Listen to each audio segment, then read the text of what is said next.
we have done two methods for solving the factorization of algebraic expressions. The first was that we take out the common factors if there are some common factors in the expression. If there are no common factors in the expression, we do the regrouping of the terms, right? And after the regrouping, we get the common factors.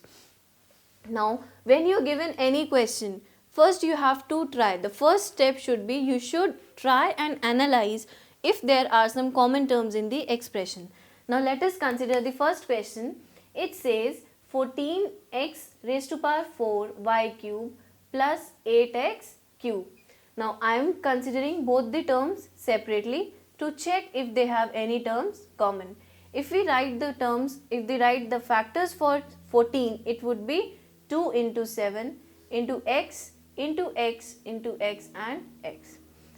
Also, they have 3 y's, so we write y's also. Now, we write that factors for next term. It would be 2 into 2 into 2 into x into x into x. Now, what do we have common in both? We have 2's common and we have x's common. 3 x's are common in both. We take out 2 and x cube common from both. What are we left with? 17xy cube plus 4. That's it. Similarly, let's start with the second question. The second question says 20 a raised to power 4b cube minus 10b cube plus 5b square.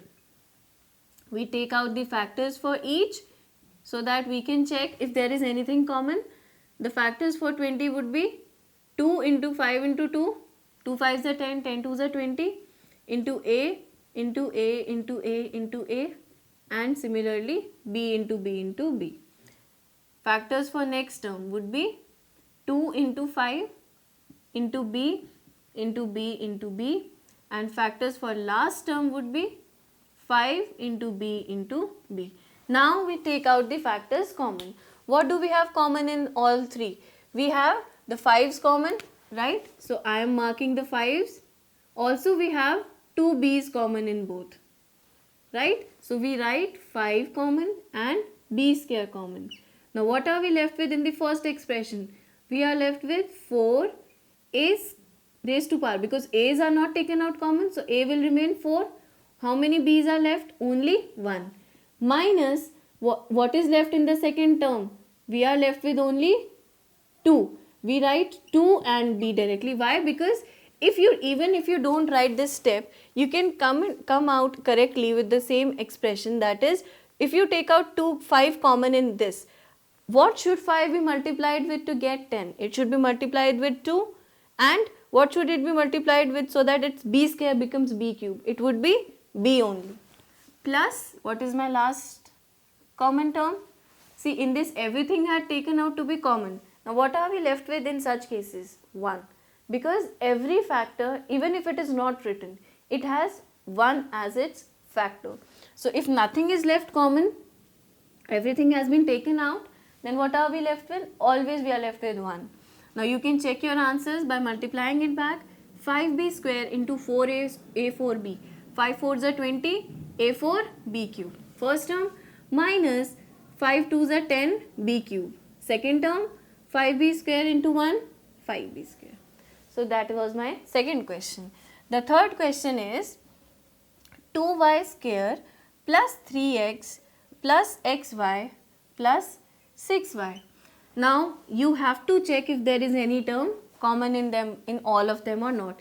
We can see that in these two terms, in these three terms, there are y's, but in this term there is no y. Then how can we do the taking out common method? We really cannot apply. So what we do now is we do the regrouping of the terms. Now how is the regrouping done? 2y square plus 6y plus 3x plus xy. We take out 2y common from them. We are left with y plus 3, and we take out x common here. We are left with 3 plus y. Both are the same, so we can take them out together. What are we left with? 2y plus x. Now, is there anything further coming out common? Nothing. So, this remains my answer. Similarly, let's do the next question.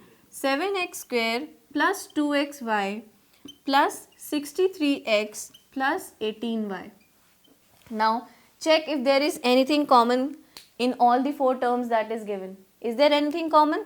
No, there is nothing common. Why? Because this term has both x and y, but this term has only x in them.